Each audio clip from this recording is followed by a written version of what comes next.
नमस्कार विद्यार्थी मित्रांनो, तुमचं आपल्या चॅनलवर खूप खूप स्वागत आहे. तर आज आपण पाहणार आहोत आपलं जे काही इयत्ता 6वीचं न्यू सिलेबस आहे, नवीन सिलेबस आहे. तर त्यातील 2.5 the plight of the shy son in law. Plight म्हणजे काय, अवस्था, आणि शाय म्हणजे जे लाजतात असे, सन इन लॉ म्हणजे कोणतरी इथं जावई. तर वार्मअपमध्ये कोणकोणते क्वेश्चन्स विचारण्यात आले आहेत. ए पहा, what are these relations called. ह्या नातेसंबंधांना काय म्हटलं जातं. माय सिस्टर सन इज माय.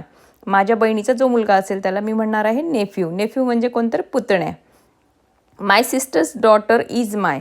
तर माझ्या जी बहिणीची मुलगी आहे तिला नीस. म्हणजेच आपण काय म्हणणार आहोत, पुतणी किंवा भाचीसुद्धा म्हटलं जातं. पुतण्याला पुतण्या किंवा भाचासुद्धा म्हटलं जातं. My mother's brother is my maternal uncle. म्हणजे माझ्या आईचा भाऊ.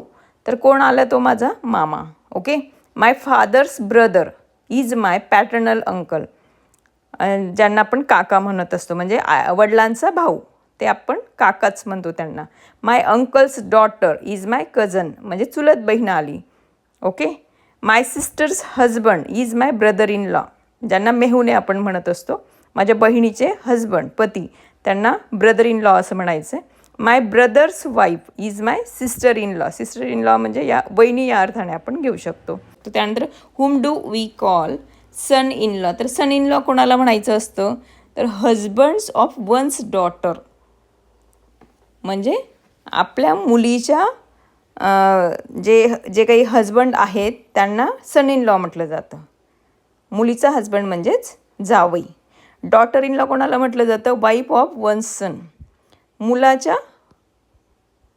मुलाच्या पत्नीला डॉटर इन लॉ असं म्हटलं जातं. म्हणजेच ती कोण आली, तर सून आली.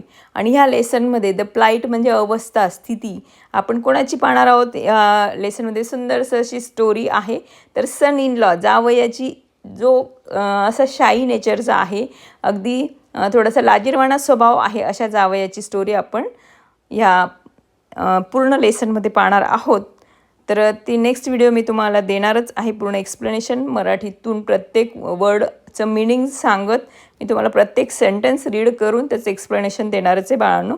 तुम्हाला माझी व्हिडिओ नक्कीच आवडली असेल, व्हिडिओला लाईक करा, फ्रेंड्ससोबत ती शेअर करा. त्याचबरोबर तुम्ही जर माझ्या चॅनलवर न्यू असाल तर चॅनललाही सबस्क्राईब करा. Okay, thank you.